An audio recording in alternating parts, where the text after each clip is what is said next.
So another year comes to its close, and I thought we might think about growing up. It's never too late. Growing up has always been something of a trauma in all societies, for both boys and girls. Strange things happen to one's body as you grow up. Interests begin to shift as well. Things that you used to be interested in are no longer so interesting, and new things become interesting. Horizons broaden, people go out to explore the world, new challenges emerge, and new responsibilities come along with all of this. And so societies have sought to mark this transition period, both to celebrate it and in a funny kind of way to contain it so it's not too out of control, and to indicate the importance of what is taking place. And so there are certain rites of passage to help people in their growing up. Our culture once had 21st parties. Anyone old enough to remember the 21st party? Yep. I think was that the age where you could vote at that time? It was always 18? Because I know that the parties shifted to 18. Now we have 18th parties. You're a legal person. You got the front door key at 21? Excellent, yep.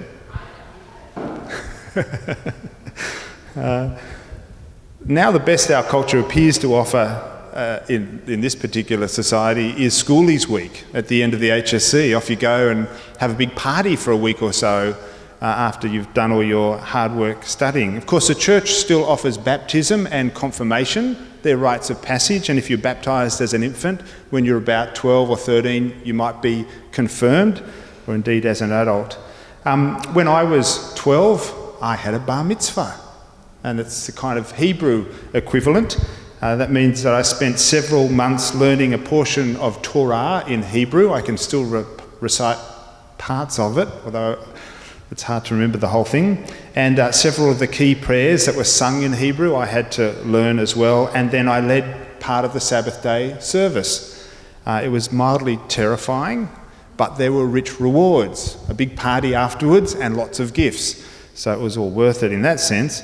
But that was the tradition in Jesus' day, not so much the presence, but the bar mitzvah, which means becoming a son of the law. This marked the moment where you transition from being a child to being one of the members of the synagogue who could engage in the life of the synagogue and the debate and so forth. It was a pretty significant moment, and Jesus at age 12 appears to be going up to the temple to be bar mitzvahed, to become a son of the law. And that's the moment that we hear in this story. Now, of course, you've probably heard it said that it takes a village to raise a child, and we say that metaphorically these days, but back in Jesus' day, villages really did raise the children. People were very connected with each other, more out of survival than anything else. You had to look out for each other, and so when people travelled, for example, they would travel in a large caravan. You'd go up for a special event, and everybody would travel together because going on those open roads was dangerous, and there was safety in numbers, and so you get all your neighbours and friends who are going to the same festival to go together. And the children in that space, or the young adults or the older people, they'd probably all group together and do their particular thing as they made the few days' journey. And so it's not surprising. Like sometimes we read the story of Mary and Joseph and think, well, what irresponsible parents. They went 3 days and didn't know where their child was. How could that even happen? And in our society, you wouldn't think that would happen. But back in the day, it was kind of assumed, oh, he'll be with auntie so-and-so or uncle so-and-so, or with all the kids who are doing that, or the new young people have all been bar mitzvahed and they're doing this over there. So they weren't worried. They just knew everyone would move off together. And when Mary and Joseph finally decide to go looking, they realise that Jesus isn't amongst the caravan of travellers, and so they have to go back 3 days later. Imagine, just for a moment, if you're a parent, or indeed if you know parents, how terrifying that moment would have been for Mary and Joseph. What has happened to our son? And so they dash back to the temple and to Jerusalem and start looking around for several days. And eventually they find him. And they find him in the temple talking with the rabbis. And This is a surprise to Mary and Joseph. What on earth are you doing here? But it's not, like, Jesus isn't being coy and saying, well, you should have looked here first, you know. He was genuinely surprised, I think, by their surprise. Where else do you think I would be? I just was bar mitzvahed. I became a son of the law. I'm taking my responsibility seriously.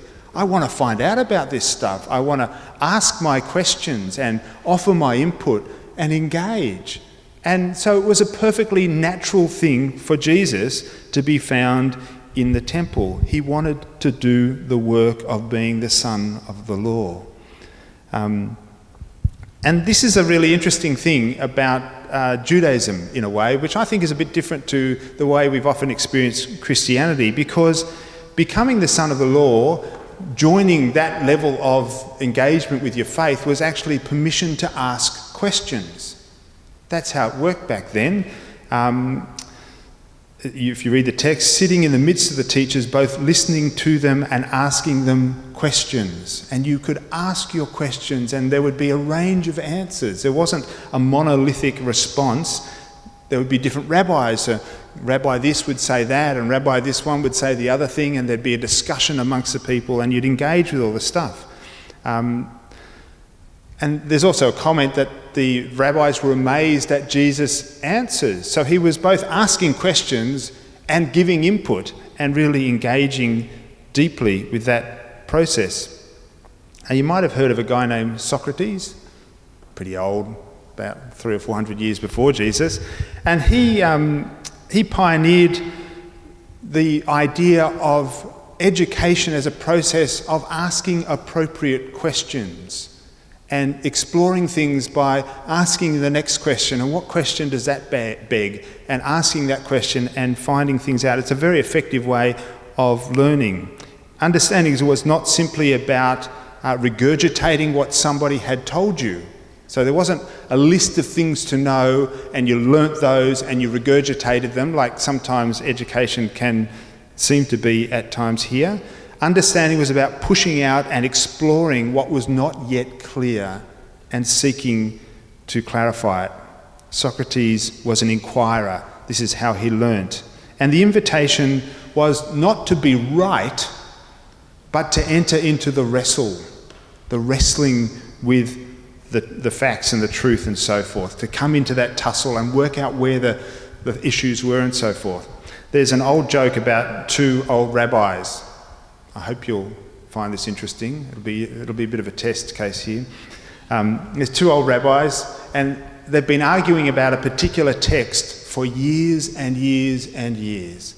And every time they see each other, they engage about this particular text, and someone's had a new insight, and they offer that one, the other ones, and they're arguing. And God's been listening all this time, and he's just getting really fed up. God listening and getting fed up, and eventually goes, well, I'm going to sort this out. And God comes down and parts the clouds and says to the two rabbis, right, this is what the text means, blah, blah, blah, blah. And the two rabbis turn to God and go, well, who do you think you are to come down here and tell us, da, da, da. So some people laughed. Once upon a time I would have gone, well, that's not very funny. And maybe it isn't very funny, but for some of us, we want God to tell us the definitive meaning of things. We want to know what the right answer is, and to be able to know that's right and stick to it, and it doesn't ever change, and that's that. But the reality, and certainly for the Jewish community, there's a sense that we discover the reality as we wrestle with the issues, and we hear all the nuances, and we engage in the relationship, and we discover it. So it's not appropriate for God to come down and sort it out. I mean, it's a little bit like with children. You don't want to just give them blank rules like this. They become an extension of your personality then, but they don't ever learn how to engage all those things and the nuance and so forth.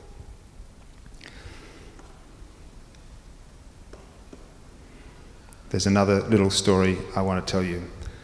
I'm not sure if this is apocryphal or not. Albert Einstein, you've heard of him, right? When he was a younger man, he was regularly invited to speak at various conferences and so forth, and he really didn't enjoy that part of his work. He much preferred doing the thinking and the investigating and the discovering and that kind of thing. And one day Einstein mentioned this to his driver, Izzy, And he said that he wasn't enjoying making all these speeches. And Izzy, who'd been along to all of his speeches and knew the content pretty well, suggested maybe one day he could give the speech. And Einstein took this on and said, okay, let's give that a whirl. And so they changed uniforms. So Einstein dressed up as a driver and Izzy, they looked similar enough and so forth. And he delivered Einstein's speech and even managed to answer some of the preliminary questions afterwards. And then one of the professors in the audience asked a very in-depth question about the speed of light relative to the formation of antimatter or something like this. And quick as a wink, Izzy replied, the answer to your question is very easy. In fact, it's so easy, I'm going to allow my chauffeur, who's sitting up the back, to answer it for you. Which is funny, but of course it shows the difference between knowing something to regurgitate it and knowing something well enough that you can actually engage in the depth of the questions and produce new information or new ways of thinking about something, because you know much more than just the regurgitated information. There's a sense in which that's the process of growing up. We're invited to explore our faith and come to know it at such depth that we're not just regurgitating what we've been told. Now, not all of us will be called to be teachers or preachers or pastors or leaders in the church or anything in particular, but all of us do well to understand our deepest convictions.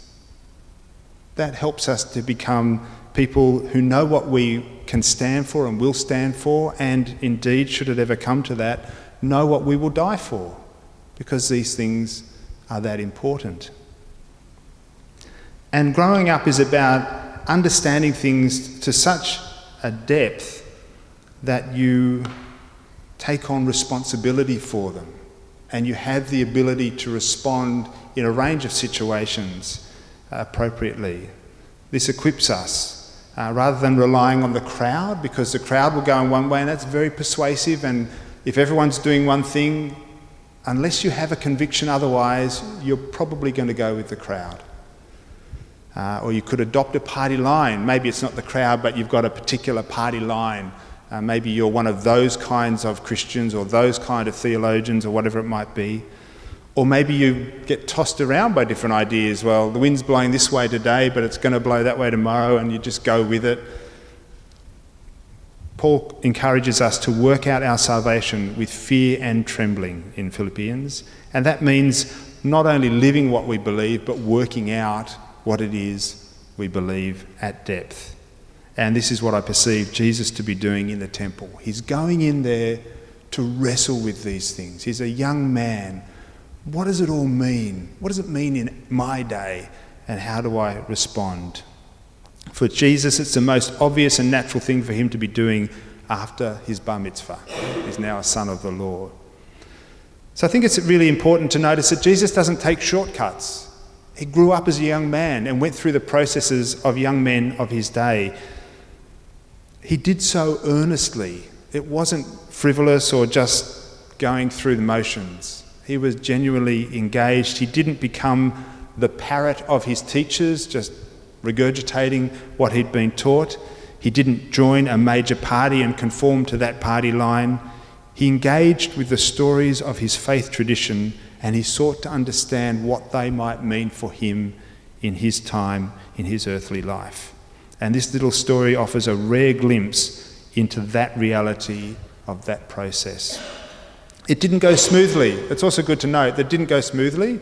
That would have been a major ruction, and I think we get a very glossed over version of Mary and Joseph's response to Jesus. There would have been a good deal of, "What do you think you're doing, young man?" And we just get a little bit of that in the text. And I think that would have been a major upset for the parents. Being a parent, when I lose sight of my daughters in a crowd for a few minutes, I panic. It's a terrifying thing. And then to deal with that fear, you get angry, because it's much easier to feel angry than feel terrified. So it wouldn't have been a smooth process, and it wouldn't have been a painless process, and I don't think growing up ever is smooth or painless. Just as growing up in our faith is never smooth or painless, but it's a vital process. We do not go from infant to adult in one easy move. Maturity wrestles its way within us and comes forth as we engage in the world, equipped with our tradition, and discover the ways that genuinely offer life to us. Now, we are blessed because we have a fair, decent roadmap laid out for us. And we're blessed because Jesus invites us to follow him on the road. And that's a great blessing indeed.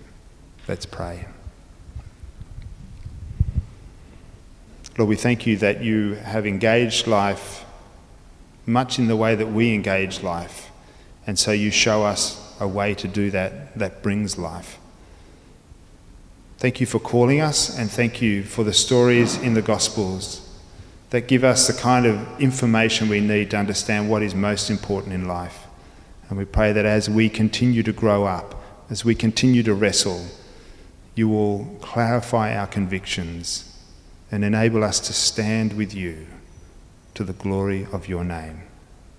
Amen.